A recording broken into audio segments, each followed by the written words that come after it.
అందరినీ కలిసి వెళ్తా, కంగారు ఏం లేదప్పా. రాత్రి ఉండేది ఇక్కడ, ఏం కంగారు లేదు.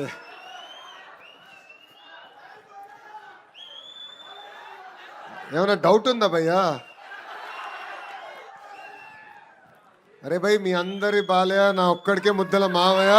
జై బాలయ్య. మొరటు ప్రేమ అంటే రాయలసీమ దగ్గర తెలుసుకోవాలి. కొంచెం అలవాటు పోయింది నాకు. ఈరోజు దారి పొడుగున పెద్ద ఎత్తున నాకు మీరు ఘన స్వాగతం పలికినప్పుడు చేయి ఇవ్వాలనుకున్నా. చేయిస్తే తిరిగి మీరు ఇవ్వట్లేదు నాకు. అండ్ మీరు నొక్కే దెబ్బకి చేయి నొప్పి వచ్చింది. ఓన్లేరా భయ్, ఈ చేయిస్తే గీరేశారు. అంటే మొరటు ప్రేమ అంటే నిజంగానే రాయలసీమ తర్వాతనే ఎవరైనా. ఆదోని ఈరోజు అదిరిపోయింది. ఒకప్పుడు ఆదోనిని రెండో ముంబై అని పిలిచేవారు. వేదికమైన ఉన్న పెద్దలకి ఇప్పుడు చెప్పా, తిరిగి ముంబై లాగా తీర్చిదిద్దాల్సిన బాధ్యత వాళ్ళపైన ఉంది. ఉమ్మడి కర్నూలు జిల్లా నాకు చూపించిన ప్రేమ నేను ఏనాడు మరవలేను. మీతో నడిచా, మీ మధ్యలో నడిచా. 14 నుంచి 14 నియోజకవర్గాల్లో నేను పాదయాత్ర చేశా. 45 రోజులు ఉమ్మడి కర్నూలు జిల్లాలో నడిచిన తర్వాతనే నేను పక్క జిల్లాకి వెళ్తాం జరిగింది. ఆనాడు మీరు చూపించిన ప్రేమ, అభిమానం ఈ రోజు కూడా నా గుండెల్లో గుర్తు పెట్టుకుంటున్నానని ఈ సభాముఖంగా తెలియజేస్తున్నా. ఆనాడు పోలీసు వాళ్ళు లేరు, ఆనాడు రోప్ పార్టీ సరిగా లేదు. కానీ నా వెనకాల నిలబడి నడు అన్నా ఎవడొస్తాడో వాడు తోలు తీద్దాం అని చెప్పారే, అది పసుపు సైన్యం. ఈరోజు వేదికమైన మేమందరం కూర్చున్నామంటే దాని వెనకాల ఉంది తెలుగుదేశం పార్టీ కార్యకర్తల త్యాగం. కర్నూలు జిల్లా ప్రజల ఇబ్బందులు ఇప్పటికీ నాకు గుర్తుంది. ఆనాడు నేను పాదయాత్రలో వచ్చినప్పుడు వలసలుగా ఇక్కడి నుంచి మహిళలు తరలి పక్క జిల్లాలో పని ఎత్తుకునే పరిస్థితి. ఆనాడు మీరందరూ కోరారు సాగునీటి ప్రాజెక్టులు కానివ్వండి, తాగునీటి ప్రాజెక్టులు యుద్ధ ప్రాతిపదికంగా మన ప్రాంతంలో చేయాలని. అంతేకాదు ప్రభుత్వ పాఠశాలలు ఉన్నా ఉపాధ్యాయులు లేని పరిస్థితి. అందుకే నేను విద్యాశాఖ మార్చిలైన తర్వాత ప్రత్యేకంగా డిఎస్సి ఏర్పాటు చేసి సుమారుగా 3000 మంది ఉపాధ్యాయులు ఒక్క కర్నూలు జిల్లాకే మన ప్రభుత్వం ఇష్టం జరిగింది. పరిశ్రమలు కూడా పెద్ద ఎత్తున ప్రోత్సహిస్తున్నాం. ఒక్కసారి అందరూ ఆలోచించాలి, ఆంధ్ర రాష్ట్ర చరిత్రలో ఎప్పుడు లేని విధంగా ఇండస్ట్రీస్ మార్చులు మన సొంత జిల్లా ముద్దు బిడ్డ టీజీ భరత్ని చేస్తాం జరిగింది. ఈరోజు పెద్ద ఎత్తున పరిశ్రమలు తీసుకొస్తున్నాం, ఒప్పందాలు కుదుర్చుకున్నాం, భూమి పూజలు కూడా చేశాం. ఈరోజు ఒక రిలయన్స్ ఇండస్ట్రీస్ కానివ్వండి, రేపే టాటా సోలార్ ప్లాంట్ కానివ్వండి, ఒక డ్రోన్ సిటీ, ఒక ఫార్మా సిటీ, ఇట్లా అనేక పరిశ్రమలు మన కర్నూలు జిల్లాకి తీసుకొస్తాం జరిగింది. ఇవన్నీ మీకు ఎందుకు చెప్తున్నానంటే యువగలం పాదయాత్రలో ఇచ్చిన హామీలు నేను మరవలేదు, ఇప్పటికీ నాకు గుర్తుంది. ఎందుకంటే ఎప్పుడన్నా కొంచెం అలసిపోయానని ఫీలింగ్ వస్తే యువగలం పుస్తకం తిరిగేస్తా. మంచి ఎండల్లో నడిచాం, చెమట కూడా లెక్క చేయలే. ఆ సైకోలు వస్తే కూడా దబ్బడే, ఎవరిని వదలబెట్లా. అది ఇప్పటికీ గుర్తుంది. ఆనాడు యుగలం పాదయాత్రలో చూసా, ఆదోని కార్యకర్తలంటే పవర్ అంటే ఆదోని కార్యకర్తలు. మిట్ట మధ్యాహ్నం కూడా నడిచారు, వయోభారం కూడా పట్టించుకోలేదు, నన్ను నడిపించారు.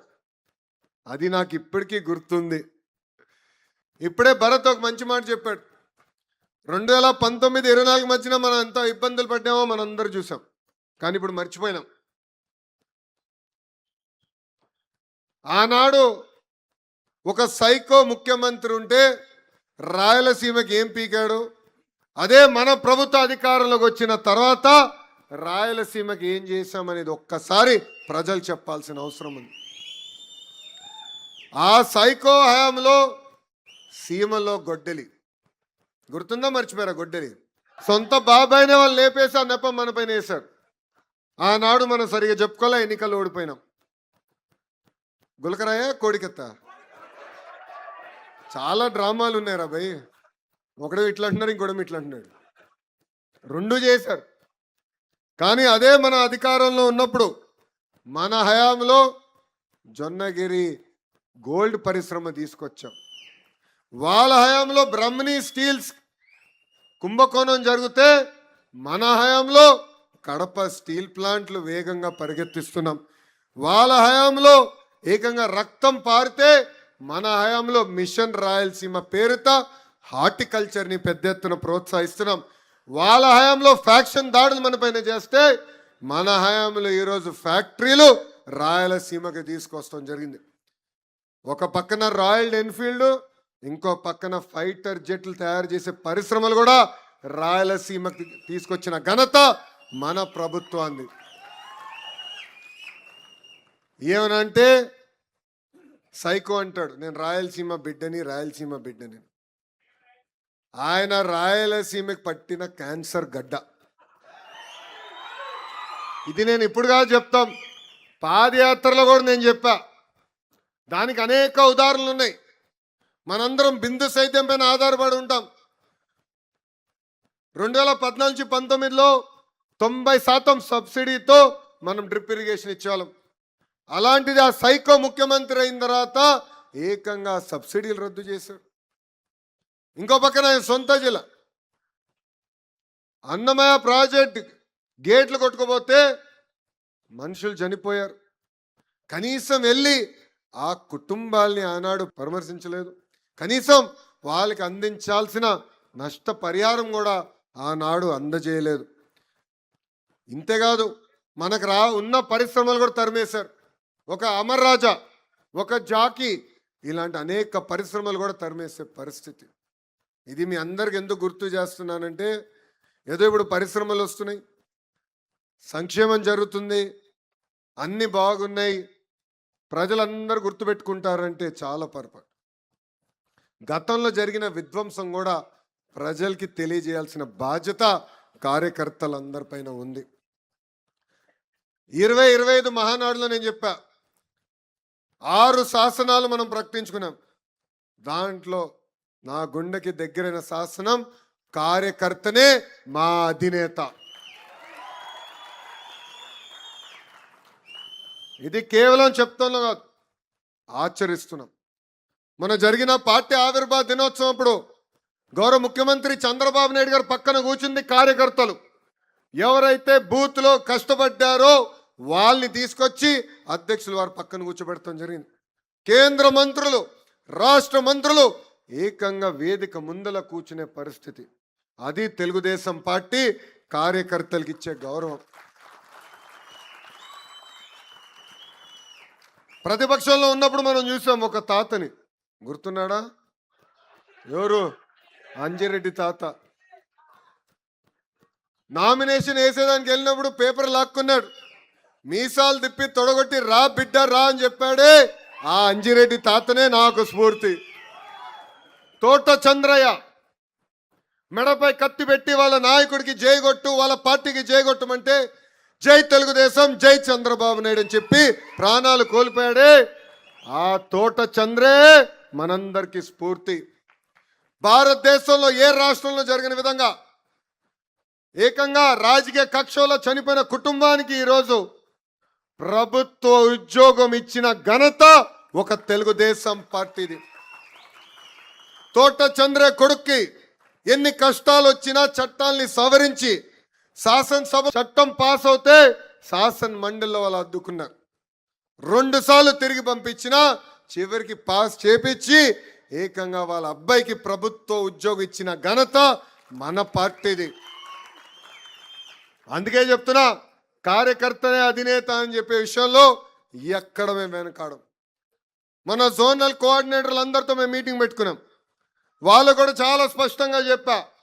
ఒక తెలుగుదేశం పార్టీ కార్యకర్త గ్రామం స్వర్ణ వార్డ్ సచివాలయంకి వెళ్ళినప్పుడు కానివ్వండి, పోలీసు వాళ్ళ దగ్గరికి వెళ్ళినప్పుడు కానివ్వండి, రెవెన్యూ వాళ్ళ దగ్గరికి వెళ్ళినప్పుడు కానివ్వండి, గౌరవంగా వాళ్ళ నుంచి రండి సార్, కూర్చోండి, సమస్య ఏముంటే చెప్పండి, న్యాయబద్ధంగా ఉంటే అది పరిష్కరించే బాధ్యత వాళ్ళు తీసుకోవాలి, అదే మనం కార్యకర్తలకు ఇచ్చే గౌరవం అని స్పష్టంగా చెప్తాం జరిగింది.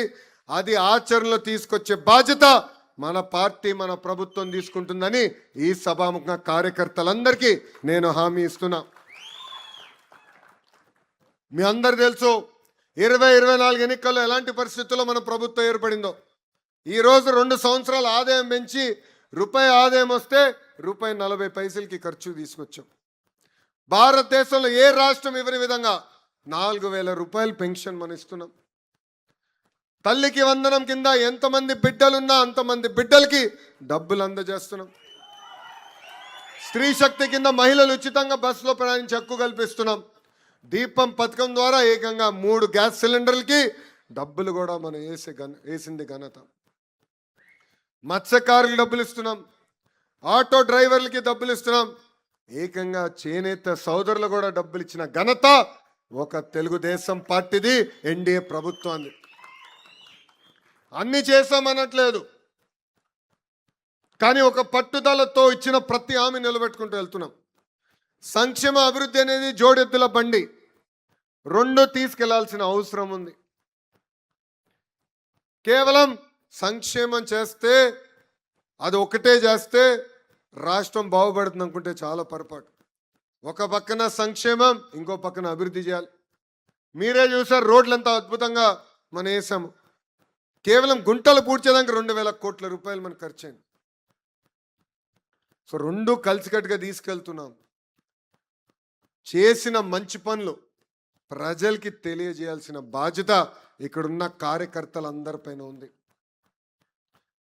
మీకు పెన్షన్ ఇస్తున్నాం, తల్లికి వందనం ఇస్తున్నాం, నాకు ఓటేంటంటే అహంకారంతో మాడితే ప్రజలు ఒప్పుకోరు. మనం చూసాం 151 11 అయింది. దానికి ప్రధానమైన కారణం వాళ్ళకి ఆనాడు ఉన్న అహంకారం, ఇప్పుడు కూడా తగ్గల, దాని కూడా వస్తా. సో మనం అహంకారం వీడాలి, ఎవరికి అవసరం లేదు, తగ్గి ఉండాలి, ప్రజల దగ్గరికి వెళ్ళాలి, ప్రజలతో మమేక్యం అవ్వాలి. మనం చేస్తున్న సంక్షేమ అభివృద్ధి కార్యక్రమాలు ప్రజలకి తెలియజేయాల్సిన బాధ్యత ఇక్కడ అందరిపైన ఉంది. నేను ఆనాడు కార్యకర్తల కోసం ఇన్సూరెన్స్ ప్రోగ్రామ్ తీసుకొచ్చాం. 2014లో ప్రమాద బీమా తీసుకొచ్చాం, 2 లక్షల రూపాయలు. ఇప్పుడు ఏకంగా అది 5 లక్షల రూపాయలు మనం చేస్తాం జరిగింది. ఈరోజు ఒక్కసారి మనం కార్యకర్తలందరూ ఆలోచించాలి. కార్యకర్తల సంక్షేమం కోసం 160 కోట్ల రూపాయలు ఖర్చుకు పెట్టిన ఏకైక పార్టీ ఒక తెలుగుదేశం పార్టీ. ఇంతేకాదు, గతంలో మన పైన పెట్టిన దొంగ కేసులన్నీ ఒక పద్ధతి ప్రకారం తీపిస్తున్నాం. ఇప్పటికీ 80% కేసులు తీపిస్తాం జరిగింది. ఇక్కడున్న కార్యకర్తలందరికీ పిలిపిస్తున్నా, మన అధికారంలో ఉన్నాం, కేసులుంటే పర్వాలేదంటే మళ్ళీ ఎలక్షన్ అప్పుడు ఇబ్బంది పడతాం. ఎవరైతే మన పైన దొంగ కేసులు పెట్టారో ఆ వివరాలని తీసుకురండి, వాళ్ళపైన యాక్షన్ తీసుకుంటంతో పాటు ఆ కేసులు కూడా తీపిచ్చే బాధ్యత మేము పార్టీ ఆఫీస్లో తీసుకుంటున్నాం. పెండింగ్ నీరు చెట్టు బిల్లు, ఉపాధి హామీ బిల్లు కూడా క్లియర్ చేశాం. మాకున్న సమాచారం మేరకు మేము చేసుకుంటూ వెళ్తున్నాం. ఎక్కడన్నా మిస్ అయి ఉంటే రండి, పార్టీ ఆఫీస్ వెళ్ళండి, అక్కడ మనోళ్ళు ఉన్నారు, పల్లా గారు ఉంటారు, నేనుంటా. పెండింగ్ ఏమైనా ఉంటే మాకు తెలియజేయండి, అది పరిష్కరించే బాధ్యత మేము తీసుకుంటామని ఈ సభాముఖ కార్యకర్తలందరికీ తెలియజేస్తున్నాం. ఇక్కడున్న క్లస్టర్ యూనిట్ వాళ్ళు ఒకసారి చేతులు పైకెత్తండి. మీరందరూ ట్రైనింగ్కి వచ్చారు, యూనిట్ ఇంకా జరుగుతుంది. ఆరోగ్య పరీక్షలు చేస్తున్నాం. ఆ ఫలితాలు వచ్చిన తర్వాత నాకే షాక్ వచ్చింది. 75% మంది షుగర్ ఫ్యాక్టరీ అయ్యారు, సాల్ట్ ఫ్యాక్టరీ అయ్యారు, ఆయిల్ ఫ్యాక్టరీ కూడా అయ్యారబ్బా. అంతేంటి, డయాబెటీసు, బ్లడ్ ప్రెషరు, కొలెస్ట్రాల్. మన ఆరోగ్యం బాగాలేకపోతే ఇంకా ప్రజలు ఏం చూసుకుంటాం? మన ఆరోగ్యం మనం కాపాడుకోవాలి కదా. అందుకే మొదటి విడతలో పార్టీలో ఉన్న నాయకులందరికీ ఉచితంగా రక్త పరీక్షలు చేసి అవసరమైతే వాళ్ళకి మందులు ఉచితంగా ఇవ్వమని మన జాతీయ అధ్యక్షులు శ్రీ నారా చంద్రబాబు నాయుడు గారు నాకు ఆదేశాలు జారీ చేస్తాం జరిగింది. అయ్యా మీరందరూ చప్పట్లు కొట్టి వెళ్తారు, ఎందుకంటే మా మంగళగిరి నియోజకవర్గంలో కూడా నీ పరీక్ష అనుభవిస్తున్నా. ఆ పరీక్ష ఏంటంటే ఎవరు రారు రక్త పరీక్షలు అంటే. అయ్యా మేము మా ఇంజెక్షన్ అంటే మాకు భయం, అవసరమా మాకు రక్త పరీక్షలు, ఆరోగ్యంగా ఉన్నాం. ఆరోగ్యం కాపాడుకోవాల్సిన బాధ్యత మనందరిపైన ఉంది. ఉచితంగా ఈ హెల్త్ చెకప్లు పెడుతున్నాం. దయచేసి కార్యక్రమాల్లో పాల్గొనండి. ఎందుకంటే మీ ఆరోగ్యం వివరాలు తెలుసుకున్న తర్వాత డాక్టర్లు పెట్టాం, న్యూట్రిషనిస్ట్ పెట్టాం, ఆహారం ఎంత ఏంటి ఎలా అన్ని తెలియజేస్తున్నాం. అవసరమైన మందులు కూడా అందజేస్తాం. దయచేసి కార్యక్రమాన్ని మొత్తం జయప్రదం చేయాలని ఇక్కడున్న కార్యకర్తలందరినీ నేను కోరుతున్నా. తెలుగుదేశం పార్టీ అనేది ఒక కుటుంబం లాంటిది. సంస్కరణలు తీసుకురావాలంటే అందరం కష్టపడాలి.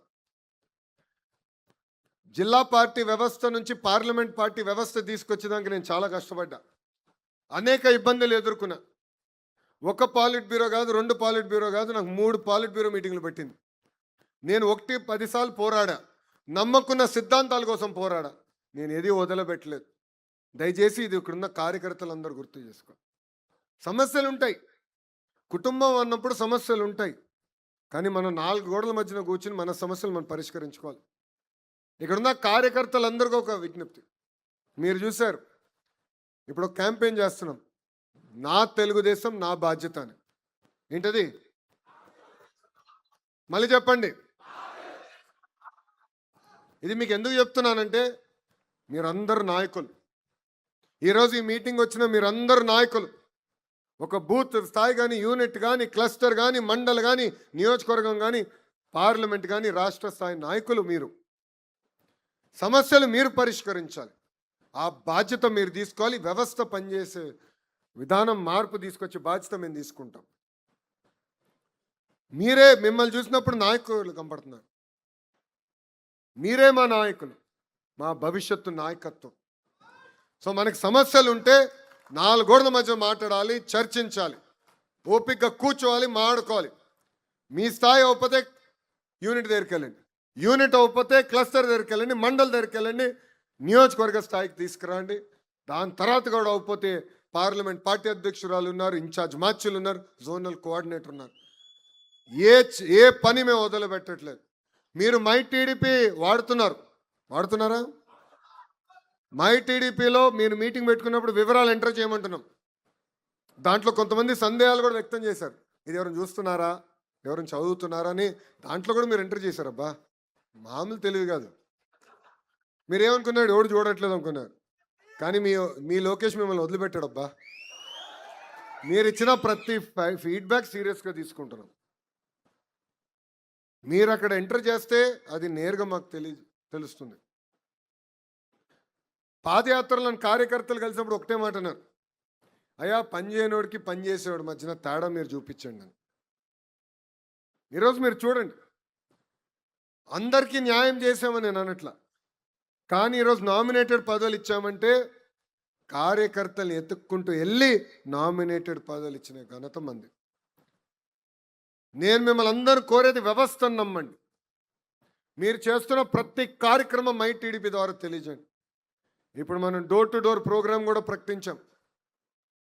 ఆ డోర్ టు డోర్ ప్రోగ్రాం మీరు ఎట్లా చేస్తున్నారు, ఏ బూత్లో ఎంతమంది తిరిగారు, ఎక్కడ తిరిగారు, ఎంతమంది ప్రజల్ని కలిశారు, మొత్తం వివరాలు మాకు వస్తాయి. దయచేసి యాప్ వాడి ఒక పట్టుదల, ఒక క్రమశిక్షణతో మనం పనిచేస్తే మీరు ఎత్తుక్కుంటూ మా దగ్గరకు వస్తాం కాదు, మేము మిమ్మల్ని ఎత్తుక్కుంటూ వచ్చి పదవి ఇచ్చే బాధ్యత నాది అని ఈ సభాముఖ కార్యకర్తలు నేను హామీ ఇస్తున్నా. మన పార్టీలో అనుబంధ విభాగాలు ఉన్నాయి.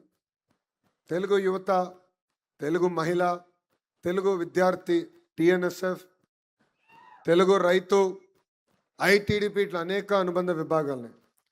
వైకాపా పార్టీ కూడా అనుబంధ విభాగాలు ఉన్నాయండి. ఆ విభాగాల పేరే గొడ్డలి విభాగం,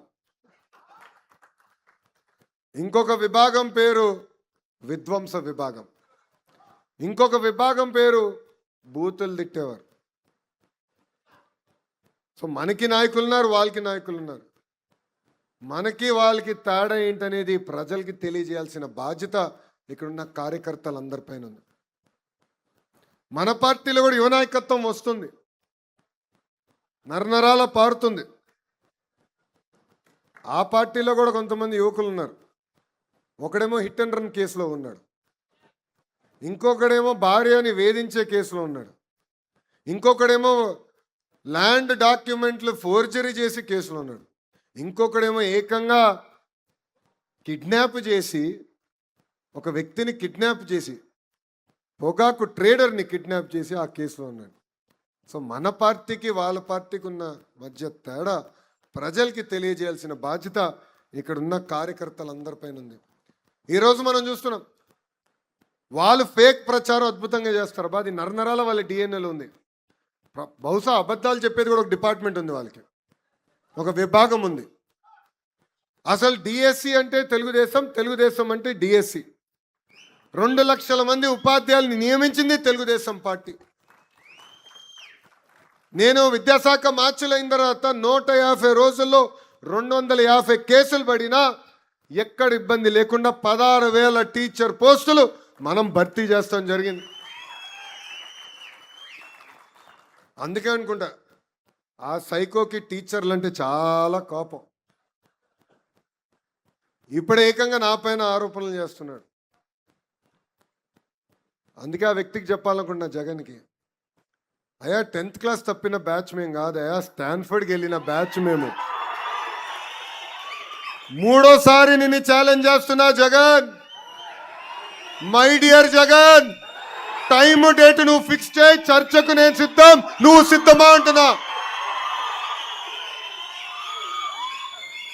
16 నెలలు జైలుకి వెళ్ళింది ఎవరో ప్రజలకు బాగా తెలుసబ్బా. దొంగ సొమ్ము పెట్టి దొంగ పేపర్, దొంగ ఛానల్ నడిపించింది ఎవడో కూడా ప్రజలకి బాగా తెలుసు. డిఎస్సి గురించి చర్చిద్దాం, మీరు ముఖ్యమంత్రిగా ఉన్నప్పుడు గ్రూప్ 1 కుంభకోణం గురించి చర్చిద్దాం, క్వార్టర్ బాటిల్ కుంభకోణం గురించి కూడా చర్చిద్దాం. నేను రెడీ అని చెప్తున్నా. మొన్న ఛాలెంజ్ చేస్తే ఆయన పక్కన ఒక చెంచా బయటకు వచ్చాడు. అరే నేను ఛాలెంజ్ చేసింది మీ నాయకుడిని, దమ్ము ధైర్యం మీ నాయకుడికి లేదు, మధ్యలో నువ్వేడా వచ్చి నాకు ఛాలెంజ్ చేసేది. ఆయన ఛాలెంజ్ చేశాడు, నేను రెడీ అన్నా. అరే సిబిఐ ఎంక్వైరీ అంటున్నాడు. అరే సిబిఐ మీకు అంత ప్రేమగా ఉంటే ఎందుకు స్టే తెచ్చుకున్నావు అబ్బా బాబాయ్ హత్యలో? సిబిఐ నీకు అంత ప్రేమ ఉంటే నీ సొంత కేసులు ముందరికి వెళ్లకుండా కోర్టుకి వాయిదాలు ఎందుకు వేస్తున్నారా బాయ్? అవన్నీ మాకు కంపడట్లేదా, మర్చిపోతామా అనుకుంటున్నారా? నేను మళ్ళీ ఛాలెంజ్ చేస్తున్నా, ఐఎమ్ రెడీ. మీరు రెడీనా అని అడుగుతున్నా. ప్రజల్లో కూడా మీరు చెప్పండి, టీచర్లు కూడా చెప్పండి. ఎందుకంటే పిల్ల వేశారు. ఆ పిల్ల ఏం రాశారంటే ఈ 16,000 మంది టీచర్లు ఎవరైతే వచ్చారో వాళ్ళు మొత్తం తీసేయాలంట. 16,000 మంది టీచర్లు తీసేయాలంట. దాంట్లో ఎక్కువ నష్టపోయేది మన కర్నూలు జిల్లా. ఇది ప్రజలకి తెలియజేయాల్సిన బాధ్యత ఇక్కడున్న కార్యకర్తలందరిపైన ఉంది.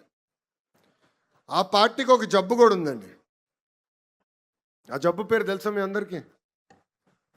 సిసిడి. ఏంటిది? క్రెడిట్ చోరీ డిసార్డర్, క్రెడిట్ చోరీ జబ్బు. గూగుల్ మనం తీసుకొస్తే ఆయన అంటాడు, నేను ఆల్రెడీ మాట్లాడాను, డావోస్తో కలిసిన గూగుల్ నేనే తీసుకొచ్చినాడు. మళ్ళీ 5 సంవత్సరాలు ఎందుకు తీసుకురాలి రబీ? దాని తర్వాత ఆసిల్లర్ మిత్తల్ అని ఒక పెద్ద స్టీల్ ప్లాంట్ తీసుకొచ్చాం. పాపం ఆ కంపెనీకి తెలిసిన వ్యక్తి ఆదిత్య మిత్తల్, ప్రమోటర్ నాకు బాగా తెలుసు, ఒక జూమ్ కాల్లో క్లోజ్ చేశారు. అయిపోయింది, వచ్చారు. అది బయటకు వచ్చింది న్యూస్. ఈ మహానుభావుడు ప్రెస్ మీట్ పెట్టి అది రాదు, పక్క రాష్ట్రానికి వెళ్ళిపోయింది, వీళ్ళు ఒకే దుష్ప్రచారం చేస్తున్నారు, అది రానే రాదురాబోయ్ అంటాడు. తీసుకొచ్చావు, శంకుస్థాపన అయిందా, నేను తీసుకొచ్చానంటాడు.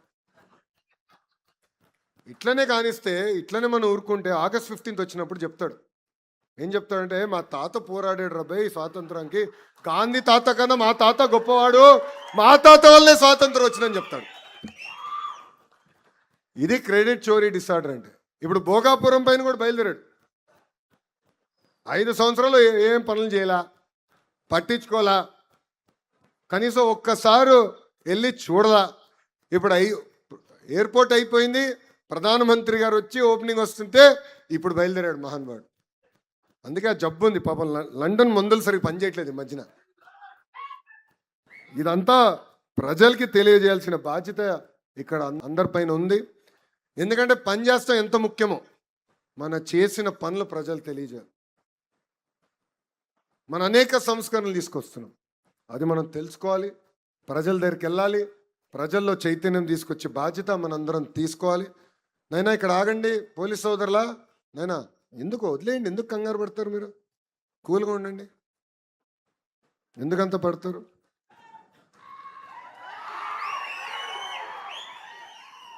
మీరు లేనప్పుడు మా వాళ్ళు ఉన్నారబ్బా నాతో. కంగారు పడద్దు, ఇక్కడ ఎవడేం చేయడలే. గొడ్డలి, గొలకరాయి, కోడికత్తి మా పార్టీ కాదురా భయ్.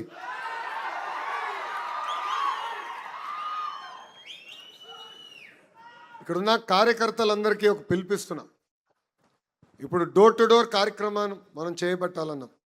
మెటీరియల్ అంతా మీకు అందజేశాం. మీరు మీ బూత్లో నాయకత్వం వహించండి. ప్రతిరోజు 30 గడుపులు ఓర్పు సహనంతో వెళ్ళి మాట్లాడాలి, చేసిన మంచి పనులు చెప్పాలి. దాని తర్వాత వాళ్ళు ఏమైనా అడిగితే ఆ ఫీడ్బ్యాక్ రాసుకోండి. ప్రోగ్రామ్ మొత్తం అయిన తర్వాత మై టీడీపీ ద్వారా మిమ్మల్ని అడుగుతాం ఫీడ్బ్యాక్. అయ్యా మీ బూత్లో ఏమన్నారు ప్రజలు, ఎక్కడ బాగా చేస్తున్నాం అని చెప్పారు, ఎక్కడ మనం ఇంకా చేయాల్సి ఉంది అని ప్రజలు వివరిస్తున్నారు, ఏం చెప్పారో మేము తెలుసుకుంటాం. ఆ యాప్ ద్వారా మేము తెలుసుకుంటాం. దయచేసి కార్యక్రమం మనం అందరం జయప్రదం చేయాలి, అందరం కష్టపడాలి. ఎందుకంటే నేను చెప్పా మన నియోజకవర్గం 50-50 అంటే 50% సార్లు గెలిచాం, 50% సార్లు ఓడిపోయాం. దానికి కారణం మనమే, మన నిర్లక్ష్యమే, ప్రజల్ని తప్పడతాం కాదు. 1985 తర్వాత గెలవని నియోజకవర్గంలో నేను పోటీ చేశా స్వామి, మంగళగిరి. 2019లో నేను ఓడిపోయా, 5300 ఓట్లతో ఓడిపోయా. 5 సంవత్సరాలు నేను వదిలిపెట్టలేదే, నేను వేరే కాన్స్టిట్యున్సీకి వెళ్ళలేదే. అయ్యా కంచుకోట ఎక్కడుంది, విశాఖపట్నంకి వెళ్దామా, కుప్పంకి వెళ్దామా, లేదంటే పక్కనున్న పెనమలూరుకి వెళ్దామని నేను చూడలా. ఎక్కడ ఓడిపోయాను అక్కడనే ప్రజల మనసు గెలుచుకుని గెలవాల లక్ష్యంతో పనిచేశా. ఆంధ్ర రాష్ట్ర చరిత్రలో టాప్ 3 స్థానంలో 91,000 మెజార్టీతో మంగళగిరి నేను కైవసం చేసుకున్నాను. అదే కార్యకర్తలు, అదే నాయకత్వం. కొత్త నాయకులు రాలా, కొత్త కార్యకర్తలు ఆ సమయం లేరు. ఉన్న నాయకత్వం, ఉన్న కార్యకర్తలే ప్రజల దగ్గరికి వెళ్ళారు.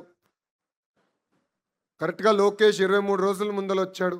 లోకేష్ ఏంటో మీకు అర్థం వల్ల, మీ సమస్యలు మావాడికి అర్థం వల్ల ఓడిపోయాం.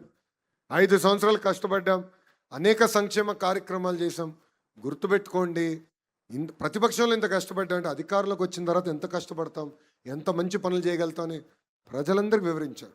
నేను డోర్ టు డోర్ తిరిగా, దానివల్లనే అంత మెజార్టీతో నేను గెలిచా. ఇక్కడ కూడా మనందరం కష్టపడాలి. మళ్ళీ చెప్తున్నా, పార్టీలో నాయకులం మేము శాశ్వతం కాదు. తెలుగుదేశం పార్టీ అనేది శాశ్వతం, పార్టీ వ్యవస్థ అనేది శాశ్వతం. ఆ పార్టీ బలోపేతం కోసం మనందరం కష్టపడాలి, అందరం కృషి చేయాలి. అంతేగాని ఎవరు ఉంటాడు ఆయన చెప్తే పదవులు వస్తాయి అనుకుంటే మటుకు చాలా ఇబ్బంది పడతాం మనం. పనిని నమ్ముకోండి, డోర్ టు డోర్ కష్టపడండి, మిమ్మల్ని ఎత్తుక్కుంటా వచ్చే బాధ్యత నేను తీసుకుంటానని కార్యకర్తలందరికీ మళ్ళీ తెలియజేసుకుంటూ, ప్రభుత్వ కొనసాగింపు గురించి ఇప్పుడే భరత్ గారు కూడా మాట్లాడారు. ఇది చాలా చాలా అవసరం. మనకి ఓటమి కొత్త కాదు, గెలుపు కొత్త కాదు. ఓడిపోయినప్పుడు అందరు బాధపడతాం, గెలిచిన తర్వాత అలసట అనండి, అలకనండి, ఏముందిలే గెలిచిపోతాం అన్న అహంకారం అనండి, ఇవి వచ్చేస్తాయి. దానివల్ల మనం నష్టపోతాం కాదు, కార్యకర్తలు మనం నష్టపోతున్నాం. కేసులు పెట్టించుకుంటాం, కొన్ని సందర్భాల్లో మనం కొడతారు, కొన్ని సందర్భాల్లో మన ప్రాణాలు తీసేస్తారు. సో ఒక పక్కన మనం నష్టపోతున్నాం, ఇంకో పక్కన ఆంధ్ర రాష్ట్రం నష్టపోతుంది. ఈరోజు ఒక గుజరాత్ రాష్ట్రంలో అదే ప్రభుత్వం కంటిన్యూస్గా వచ్చేగల ఏ స్థాయిలో ఉందో చూడండి ఒక్కసారి. ఒరిస్సాలో మొన్నటి వరకు ఒకే ప్రభుత్వం కంటిన్యూస్గా వచ్చేగల ఒరిస్సా కూడా మనకన్నా అద్భుతంగా అభివృద్ధి చెందింది.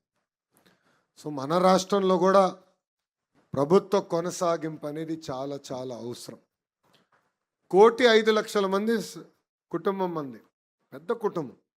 అది కాస్త ఇప్పుడు కొంచెం ఇంకా పెద్దగా అయింది.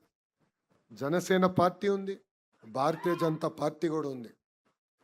3 పార్టీ కలయిక మొన్న ఎన్నికల్లో ఎవ్వరు ఊహించిన విధంగా 175 స్థానాల్లో 164 స్థానాలు మనం కైవసం చేసుకుంటాం జరిగింది.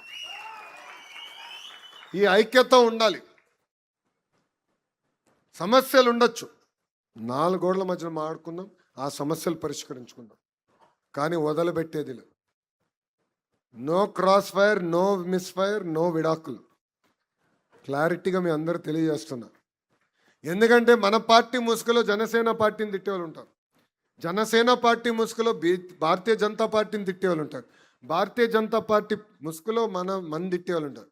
సోషల్ మీడియాలో ఎన్ని చూసి మనం కంగారు పెట్టి మనం తిట్టుకుంటూ మనం కొట్టుకుంటే నష్టపోయేది ఆంధ్ర రాష్ట్ర ప్రజలు. ఇది దయచేసి అందరం గుర్తుపెట్టుకోవాల్సిన అవసరం ఉంది. సో ప్రభుత్వ కొనసాగింపు అనేది చాలా చాలా అవసరం. అందరం కలిసికట్టుగా పనిచేయాలి. మీకు ఎలాంటి సందేహాలు అవసరం లేదు. 1 కాదు 2 కాదు, కనీసం 3 టర్మ్లు కలిసికట్టుగా పనిచేస్తేనే దారి తప్పిన రాష్ట్రాన్ని సరైన దారిలో పెట్టుకెళ్తాం. కోరిన అన్ని కోరికల పద్ధతి ప్రకారం కేంద్రంలో మన ప్రధానమంత్రి నరేంద్ర మోడీ గారు, రాష్ట్రంలో మన ముఖ్యమంత్రి చంద్రబాబు నాయుడు గారు కలిసికట్టుగా తీర్చుతున్నారు. ఆ రోజు పాదయాత్రకు వచ్చినప్పుడు కర్నూలు అనేక మంది లాయర్లు, అడ్వకేట్లు అని వచ్చి కలిశారు. ఆనాడు చెప్పారు, హైకోర్టు ఇక్కడ ఉండాలి, ఇక్కడికి తీసుకొస్తే బాగుంటుందంటే వాళ్ళు ఒకటి చెప్పారు. చేయలేని హామీలు నేను ఇవ్వను, కానీ ఆనాడు నేను ఒక హామీ ఇచ్చా, హైకోర్టు బెంచ్ కర్నూలులో నేను ఏర్పాటు చేస్తానని హామీ ఇచ్చా. రాబోయే 90 రోజుల్లో హైకోర్టు బెంచ్ కర్నూలుకి తీసుకొచ్చే బాధ్యత మన ప్రభుత్వానికి. ఇవన్నీ చేయగలుగుతున్నాం అంటే కేంద్ర ప్రభుత్వం సహకారం ఉంది. ఇది మనందరం గుర్తుపెట్టుకోవాలి. డబుల్ ఇంజిన్ సర్కార్ వేరే రాష్ట్రాలు ఉన్నాయి, కానీ మన రాష్ట్రంలో డబుల్ ఇంజిన్ బుల్లెట్ ట్రైన్ సర్కార్ ఉంది. ఎందుకంటే బాబు గారి స్పీడ్ మీకు తెలుసు, తగ్గేదే లేదు. అదే స్పీడ్లో ఇప్పుడు ప్రధానమంత్రి నరేంద్ర మోడీ గారు కూడా చూస్తున్నారు. ఇద్దరు కలిసికట్టుగా రాష్ట్రాన్ని అభివృద్ధి చేయాలన్న లక్ష్యంతో పనిచేస్తున్నారు. అందుకే ప్రభుత్వం కొనసాగింపు అనేది చాలా చాలా అవసరం. అందరం కలిసికట్టుగా పనిచేయాలని ఈ సభాముఖం మిమ్మల్ని అందరినీ నేను కోరుకుంటున్నాను. అంతేకాకుండా ఇప్పుడే మన ఇన్ఛార్జ్ మీనాక్షి నాయుడు గారు 3 విషయాలు, ఆయన చాలా కోరికలు కోరాడు రా భయ్. గురువుగారు ఎట్టుకో లిఖిత రూపంలో ఏమేమి చేస్తే బాగుంటుంది, మున్సిపాలిటీ ఏం చేస్తే బాగుంటుందని ఇస్తా అన్నారు. నా శాఖకు సంబంధించిన 3 అంశాలు, అంటే ఒకటి అది మన ఫరూక్ గారి శాఖ, అది గురుగారితో నేను మాడతాం. మైనారిటీ రెసిడెన్షియల్ స్కూల్ ఒకటి, అదేవిధంగా ఐటీఐ ఇమీడియట్గా ప్రారంభిస్తే బాగుంటుందని పెద్దలు కోరారు. అది తప్పనిసరిగా చేపించే బాధ్యత నేను తీసుకుంటాను. 90 రోజుల్లో ప్రారంభించే బాధ్యత నాది అని మీనాక్షి నాయుడు గారికి నేను హామీ ఇస్తున్నా. ఉర్దూ జూనియర్ కళాశాల గురించి కూడా పెద్దలు కోరారు. ఇప్పుడు రిక్రూట్మెంట్ చేస్తున్నాం, ప్రత్యేకంగా ఉర్దూ టీచర్స్ కూడా రిక్రూట్మెంట్ ఇప్పుడు ఈ డిఎస్సి 4వ విడత డిఎస్సిలో చేస్తున్నాం.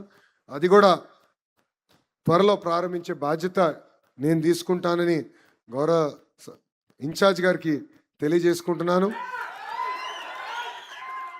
అంతేకాకుండా ఆధునిక పరిశ్రమలు తీసుకురావాలని పెద్దలు నాతో కోరారు, కారులో కూడా మాట్లాడుకున్నాం. కంప్రెస్డ్ బయోగ్యాస్ కానివ్వండి, లేదంటే వేరే రకంగా పరిశ్రమలు ఏవైతే మన ప్రాంతానికి వస్తాయో అది టీజీ భరత్ గారికి నేను కోరుతున్నా. ఈ సభా వేదికగా బాధ్యత మీది. అన్నీ నేనే చేయాలి, అన్నీ నేనే మోయాలంటే అవదు. ఇండస్ట్రీ మార్చులు ఆయనదే బాధ్యత. మీ ముట్టు పెద్ద చేయకపోతే ఆయన నిలదీయండి, ఆధునిక పరిశ్రమలు తీసుకురాకపోతే ఆయనే నిలదీయండి. ఎందుకు చెప్తున్నానంటే ఇది మేమందరం ఎప్పుడు క్యాబినెట్ మీటింగ్లో పరిశ్రమలు వచ్చినప్పుడు నవ్వుకుంటాం.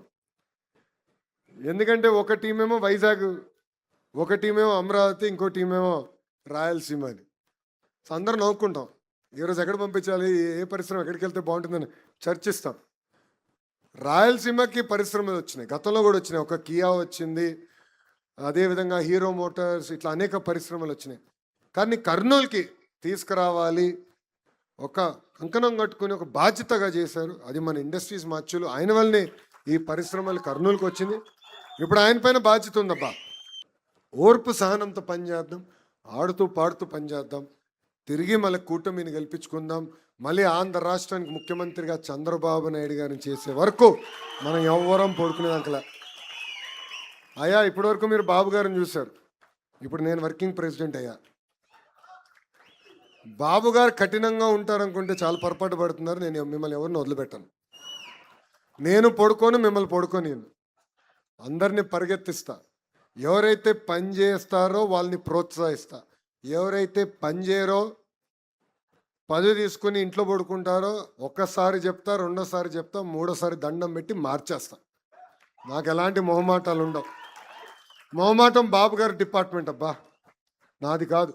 మనసులో ఉంది, నిర్మమాటంగా చెప్తా. వేదిక మీద ఉన్న పెద్దలు అందరికీ కూడా బాగా తెలుసు ఆ విషయం. మనసులో ఉంది, నేను చెప్పేస్తా. నచ్చినా నచ్చకపోయినా నేను చెప్తాను భయ్. ఎందుకంటే పని చేయాలి, కష్టపడాలి. అధికారంలో ఉన్నప్పుడు ప్రతిపక్షంలో ఉన్నట్టే పని చేయాలి.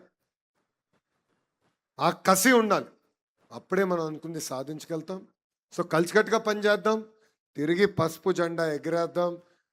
ఎట్టి పరిస్థితుల్లో నిర్లక్ష్యం వద్దు, అహర్నిశలు కష్టపడి పార్టీని బలోపేతం చేసుకుందామని సభాముఖం కార్యకర్తలందరికీ నేను కోరుకుంటూ, నాకు ఇంత అద్భుతమైన అవకాశం ఇచ్చిన మీ అందరికీ పేరు పేరున నా హృదయపూర్వక ధన్యవాదాలు తెలుపుకుంటూ మీ అందరి దగ్గర నుంచి సెలవు తీసుకుంటున్నాను. జోహార్ అన్న ఎన్టీఆర్, జోహార్ అన్న ఎన్టీఆర్. చంద్రబాబు నాయుడు గారి నాయకత్వం, చంద్రబాబు నాయుడు గారి నాయకత్వం. జై హింద్, జై హింద్.